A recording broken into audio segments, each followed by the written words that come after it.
அது முதல் ஜொலித்தது யாரு திங்கம் ஆறு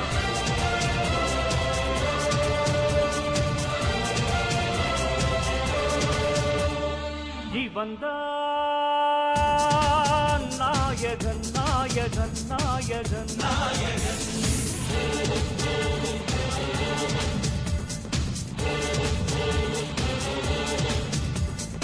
இல்லாத மாணவன் மாணவன் மாணவன் மாணவன் கலைகள் பல கத்துக்கிட்டு வந்த வண்டா கையூனி கரணம் போட்டு நின்ற வண்டா பிஞ்சிலேயே உழைக்கத்தான் தெரிஞ்ச வண்டா மக்கள் நெஞ்சிலேயே நுழைஞ்சி இடம் பிடிச்ச வண்டா லிட்டில் லிட்டில் சூப்பர் ஸ்டார் படிப்படியாய் வளர்ந்தான் பாரு லிட்டில் லிட்டில் சூப்பர் ஸ்டார்